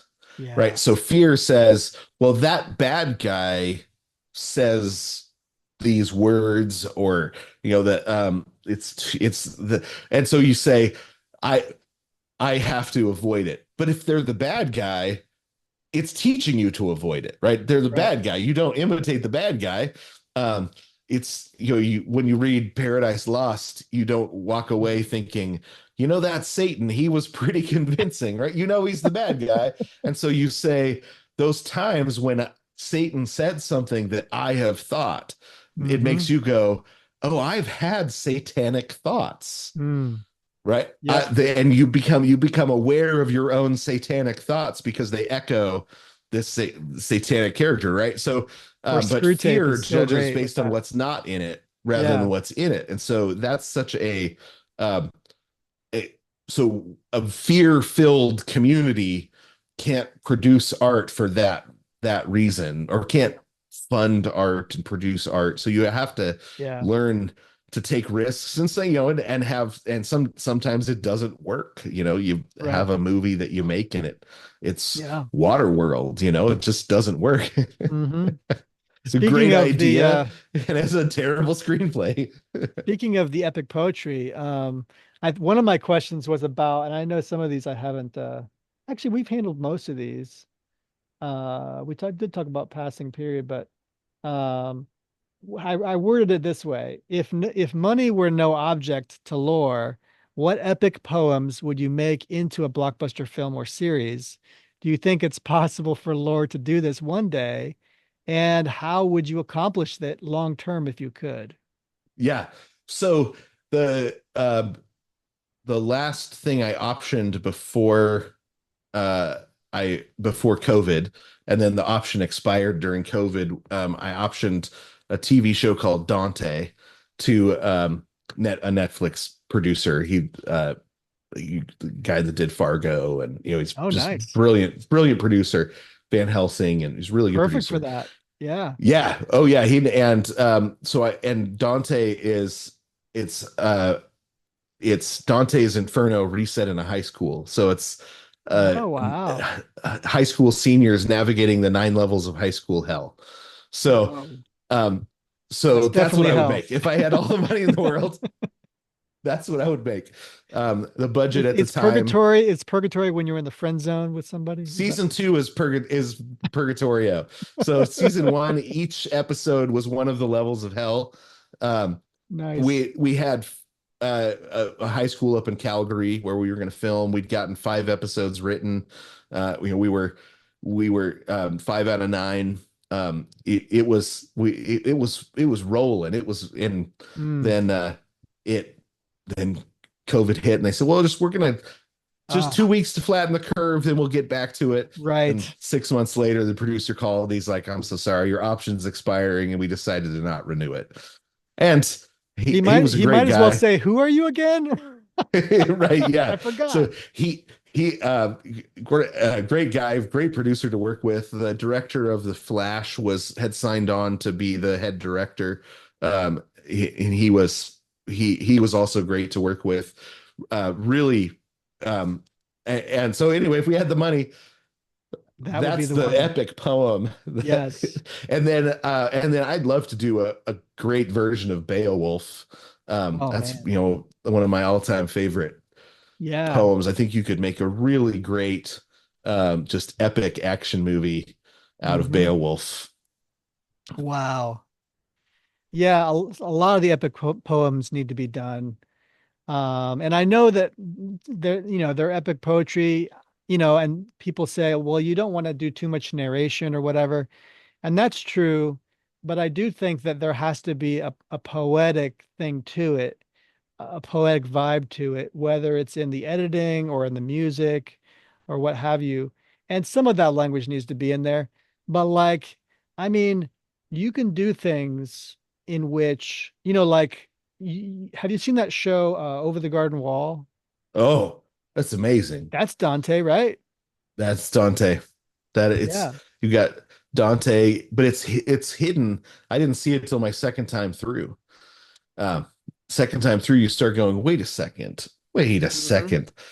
This is Dante's Inferno. Yeah. That's an incredible series, and I'm So glad they good. didn't make more of it. It was so good that they just, you know, um, they nailed it and said it's complete, and they moved on to something else. Yeah. Sometimes It's like that's a good, Gravity Falls. Ending with two seasons was perfect. yeah. Um, where when you've rounded something off so perfectly, you don't want to make more. I would like to see it authentically. I, not that your idea is not authentic. What I mean is, with the high school, but I would like to Yeah. see it done as close to Dante as Oh, possible. that Yeah, that would be amazing, but the budget on that is significantly different. I mean, absolutely. But we if can money dream, was, right? yeah, right, if money was no option, Yeah. I mean, I would love to do Coleridge, The Rime of the Ancient Mariner. If money was no Oh, option, nice. that's an incredible epic poem. Maybe not quite an epic poem, but it's the root of horror, in post medieval horror. It's the root of all that Victorian, all of the Oh, Christian horror kind of gets its kick off. Fantasy as a genre, nice. um, Yeah, I wasn't in a aware lot of of this. ways, that's the root of it. When was this? So When was this written? Coleridge. Coleridge was he 1800s. Okay, yeah. He's a Romantic. romantic poet, Yeah. Irish. He's Irish, or no, he's English, but I think he goes back and forth from Ireland. And it's a poem about a mariner who gets stuck at sea, and a ghost ship pulls up Mhm. alongside and kills everyone but him. And so Oh it's just this man, that's kind of epic. horror horror scene, but it's deeply, deeply Christian, and it's about the way um, the way that the man was separated from God because he refused to see beauty, and how God Mm. transforms him to somebody Whoa. from somebody that can see the beauty in the world and lifts his eyes through the beauty of the world to see God. It's a gorgeous, beautiful story, but it's got the greatest, in my opinion, the greatest ghost ship scene of all of literature. Mm. Better than Sparrow, better than Well, Johnny Depp. you don't get the Black Pearl without Coleridge. The That makes pirate ship sense. and the Yep. pirate ghost ships are all born from Coleridge's imagination Mm. about this ghost ship that pulls up alongside. And it sounds The deeply metaphorical. Like it just It sounds is. deeply like, yeah, that's great, man. I can't believe I never heard of that. That just sounds masterful. Oh, it is. Yeah, the Rime of the Ancient Mariner. It's great. It's five five. It's a book length poem. Nice. Oh, that's great. Yeah, that makes me think of George MacDonald because I'm a major MacDonald fan. I think a lot of people don't get him. And I know there's complaints about him, sure, but like I think his work is masterful. Absolutely. And a lot of the things people don't get about him is they continue to compare him to the Inklings, because the Inklings were inspired by him. But the truth is, he's more of like a fairy tale writer. Yeah. And the thing about fairy tales is it's supposed to be very emotional. It's supposed to be very kind of like beautiful and ethereal, like a liminal space kind of thing. It's supposed to be very kind of very emotional. You know, it's romantic, right? And so Right. it's supposed to be very, you know, like lost on the moors somewhere. You know, you're supposed to be like, I don't know, the dark winters in Moscow. You know what I mean? Like I don't know much about Right. where that is, but it's like, I mean, I'm a geography guy, so I was like, Okay. oh yeah, their time is different. And I was like, oh, this is close to Coeur d'Alene. Like, oh, this, like I loved this kind of stuff. So Yeah. no, But that's a cool region, man.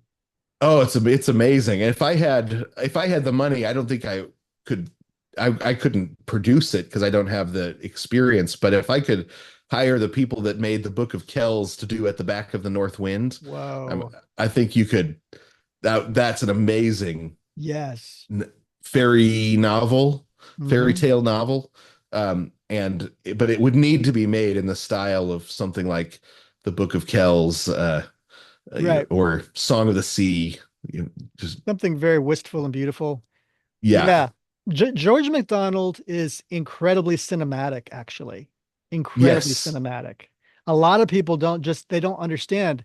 They keep, like I said, they keep comparing them to the Inklings, where the Inklings are just very like English and very like flourish, you know, like right, wonderful language, you know, so well read. But like MacDonald is really about the childlike beauty, wonder of fairy tales. And a lot of that even shows up in his dramas, like, you know, these characters and they're learning important lessons, you know. I was just reading The Princess and Curdie and The Princess and the Goblin, and it's just so great. There's like influences of like Gandalf in there. There's like tons of cool stuff. Because you know her father is like this old wizened king, and he's so he describes his nose like a crooked hawk or something. I don't remember, but I'm like, that's Gandalf, dude. Like it's so great, right? And I find that his work really is made more for something like today yeah, because yeah, because it's very fairy tale. It's like people need to be taken out of where we are now and brought right, into fairy tale land where we can just yeah, start thinking about moral lessons like parables, right? We need that again. And we need these young characters who are going through difficult times and coming out the other end golden, you know? And the Gen Zers need that stuff, man. Like yeah. they need stuff like this. You So know, that's one of we're the things I'm trying to work on is some of his stuff. yeah. But like, I think we've got now multiple generations um where our rib cage has gangrene, and we need something that wakes it up. yeah. I mean, I think Tolkien did that for the Oh man. boomers, really. I mean, Yeah. and has continued to. You see things like the last Peter Beagle, the last unicorn, where there were Mhm. people that were trying and but it just didn't quite Yeah. take.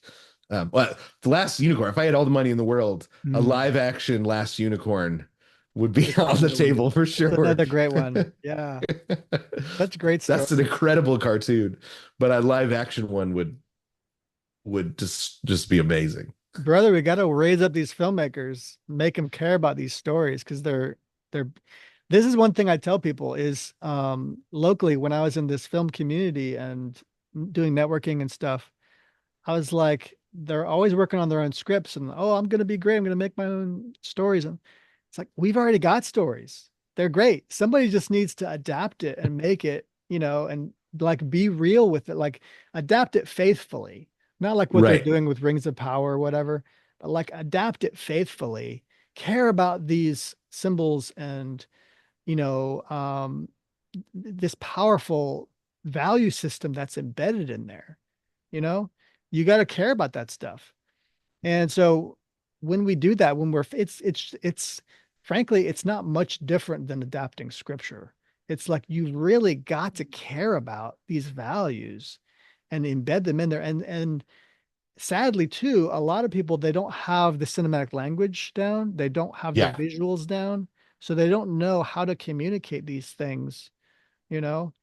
Like Well, there's and moments in a lot of fiction where an author is explaining things where, McDonald likes to sometimes break the fourth wall and he'll explain why this lesson is important or something.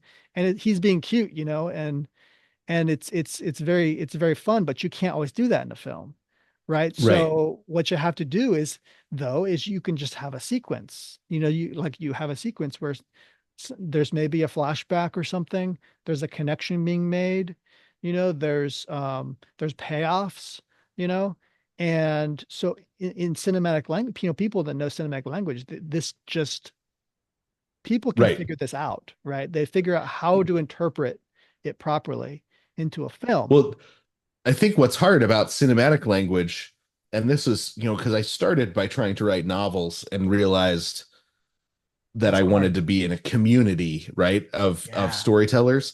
But really quickly you realize the cinematic language accomplishing it is like drawing in negative Mm, because the cam it's because you have to understand how to move a camera in relation to a background and a character. You have to move the camera to get the cinematic linguistic right. communication, Yeah. right? So you have to think backwards into the Hmm. technology and then work it in negative to be able to get to the visual Yeah. There's a lot going on representation, there, right? A lot of people right? can't So just do that. and so that takes practice, it takes work. There's a great set of books called Master Shots that Oh, I've teaches got you that. how. Yeah. Yeah, so it's amazing. That's what I use. That's what I use whenever I'm getting ready to. I want to direct, right? So I'm working towards Yeah. that. And so when I'm working through a scene on how to film it, I pull out Master Shots. How does the camera need to move to get the cinematic linguistic Right. trope that I'm after, right? Right. Because Yeah. and then you have to go, a number of times me and my boys go out in the backyard and I like make them do something while I move a camera around them because I want to practice the movement Yeah. because because it doesn't it's that every once in a while you meet somebody that kind of thinks and can see that way, Yes. but usually you can't. You have to plan it out. You can't. And it doesn't happen on accident Right. um Right. very often. It's got to be intentional. So Yeah. that whole way of committing to the craft, it takes work. And Hmm. so that's why, but I think there's a lot of people that are growing up with a camera in hand. I'm excited about the future of filmmaking. Me too. The same sort of way, like the stuff going on in Korean filmmaking right now, Yeah. people that the first camera they ever had in, the Koreans started making films after digital cameras came along. And so Mm, they don't have the habits of film cameras the way right. American filmmakers do. And Right. so they are stretching the tech into Mm, ways that Americans can't imagine because wow. the first cameras that they started with were digital. And so they didn't have the imaginative limitations that film cameras had already given to Yeah. us in America. So cool stuff is going on in Korean filmmaking right now. Um, and I think in the same sort of way, the kids now that are growing up with a camera in their pocket all the time, Hmm. what they're going to be able to do pushing the medium forward, I'm really excited about the Yeah. storytelling skills that a lot of them they've put in their 10,000 hours as filmmaking storytellers by the time they're 18, right? Yep. Yep. So I'm excited for the future of film. And the what kind of limitations that we thought we didn't realize we had are going to be busted. Amen. Amen. I'm with you, brother. We got to do something with what we got so far. I'm working on stuff like you, and I have a few friends here, and we want to be part of it too. Um, But sometimes you just got to start small, do what you can. And here we are, and God is with us, you know? Amen.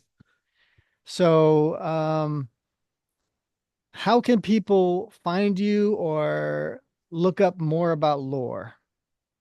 Yeah, so they can go to lore.tv, LOOR.tv, and get a free 7-day trial and check out what we're doing there. Um, Good stuff. and and then yeah, and actually this weekend we're dropping a number of new projects and new Really? exciting things, stuff for that so that people when they're home on Thanksgiving have something to do at Lore and something new to watch. So Nice. um We get the the skivvy right here. yep, so we're and then Is there anything you can say about some of these new projects? Uh, well, one of the things that I'm excited about is what we're calling curated classics. Ooh, And so we're going and getting some licenses to some important, good classic movies. good. And then I'm recording introductions to them. Here's what to look for. Here's how to see this. Um, Here's what to I watch in like this that. movie.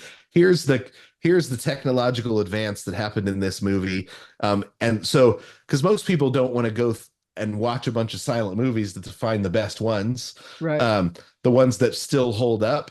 But that's what I've been doing for years. And so I'm Yeah. starting to Good. just curate the very best of some silent movies, some noir movies, uh, Hmm. some great animated films that you probably haven't heard of or watched. You There's a lot most out people have there. never seen a Buster Keaton movie, that sort of thing. So Yeah. here's a great Buster Keaton movie. Here's so that sort of thing. Film So I'm history excited stuff. about that one, just as because I think the art of film, the art of storytelling in film has reached really high levels, and we've had such short attention spans Mm, that yeah. we don't even watch something that's 10 years old, We're let missing alone it. some of the Yeah. just, you know, greatest movies of all time Yeah. that we haven't even heard of. So I'm excited about that one. That one's called Curated Classics, and it's a new channel that we're launching this weekend. I can definitely believe in that because the way we are with media and my family with my kids is we watch a lot of older stuff. We curate all their stuff. These days you really have to. Yep. And we don't subscribe to any of the Hollywood junk. Like Netflix, they don't get any of our money. Disney Plus, they don't get any of our money. I mean, we took a risk on Disney like a little bit when they were younger, and then I was watching one of them, and I was like, oh my goodness, what is this? It's not good. It wasn't good for them. And so, we shut all that stuff off, and oftentimes we're just buying DVDs, older DVD. Yep. We saw The Robe recently. I was like, oh Ooh. man, this is great. It's kind of like Ben-Hur, right? Where it's kind of like it's like a story that runs parallel to Christ, Yeah, and you same don't time see a lot of period. it. Yeah, you just see the effects, right? And there's some great acting in that one too, man. It's so good. Yeah. And we don't train actors like we used to No, because we don't have the stage um really as a place to presence. train, right? Yes. So because when you're acting on stage, you have the immediate feedback loop of an audience, and so you Hmm. have to get good or you go away, right? Because Yes. either you figure out how to get them to react. Well, a lot of these older actors, they trained on the stage, and um and it shows, Yeah. when you watch um you know even something like Glenn Ross. You watch that and you go, "Oh, acting has fallen off." Do we Yeah. have what actors could we say we're going to put the camera right here at this angle, and you guys are going to sit there, and we're not going to edit it. So you guys got to make the seat. Like, you couldn't do that Yeah. anymore. Yeah. And you get so and that I mean that was still 40 years ago. But yeah, you go Right. back Right. 60 years, 70 years, um, and you have these vaudeville trained actors and comedians that are, that still have not been overcome as, Mm. greatest of all Nope. time. Yeah. The stage actors, trained on Shakespeare, Yep. that we just don't do that like we used to. So there's No. some really great. So I love I'm a sure there's great. something positive about the actors now. It's true they're not as boisterous. I think they're very insular, right? And so it's very much about the inner person, I think, with modern actors. Yeah. Um, but yeah, you're Well, right. It's a very different animal. yeah, there are some great actors around right now. Oh, sure. Um, but I can't imagine like putting Fred Astaire on and launching him through the air for No. a superhero movie, like so I Right. do think in some ways our actors now also have to be athletes, and they didn't have to Yeah. then, Yeah. because so much of our because what we can do with special effects. So I don't want to say that older is automatically better, but there No. is an acting that developed with that direct feedback loop to an audience Hmm. that many actors now don't ever get to do. So, Yeah, I mean, for sure. you've still got uh the Shia LaBeoufs, and the guys that are Yeah. just they're just a great actor, Right. skill wise. Paul Giamatti, Hmm. you've still got those actors that could Pathos. They you have could real pathos. Yeah. real pathos. You could put him up against Gary Cooper, and we still have those Yeah. actors. But the pathos that is required now is different. I mean, Right. Paul Giamatti, you could put up against any actor in the history of the world, and he's amazing. But Yeah. it's a different pathos that they had because it was developed on the stage, and Right. Right. I love the contrast and the comparison. And A lot of actors say it's a lot about the projection. Like you're having because you had to project so far into a room, there's a different kind of presence. It just forces you to hold yourself differently, you know? And so yeah, that kind of practice over and over and over and over, and that kind of demand on you is just a very different thing from back then, and also you had to deal with a variety of kinds of writing, a variety of like, and really articulate stuff that today people just don't talk that way anymore. They don't think right. that way anymore. Like, and they don't have to project, and then also they don't have to worry about, oh, there's film in the camera. They don't have to worry about any of that stuff, like make it work. Yeah, you've got to actually nail it, Yeah. because you don't get another take because you run out of Yeah, film. exactly. Yeah. Now it's just like you just keep doing it. Like it doesn't matter, you know. And but in some ways that can be very organic, right? It's Yeah. almost like more suited to improvisation, right? It's almost more suited to like what was that film movement? Mumblecore. Okay. Yeah, it's almost like mumblecore is very much an artistic form of it of today. It's just very kind of like it does take plenty of talent, but Right. it's very, you know, there's a different kind of pathos, right? It's more authentic and from yourself, and it's also very insular. It's like, well, I could just take this scene wherever I want to take it. It's really about me, right? And so and probably the blocking work matters less, like Right. Yeah. with today's stuff, because you're Yeah. I thinking, mean, well, if they're probably handling the camera, like they can just go with me, you know. It's yeah, it, it is a because very different animal.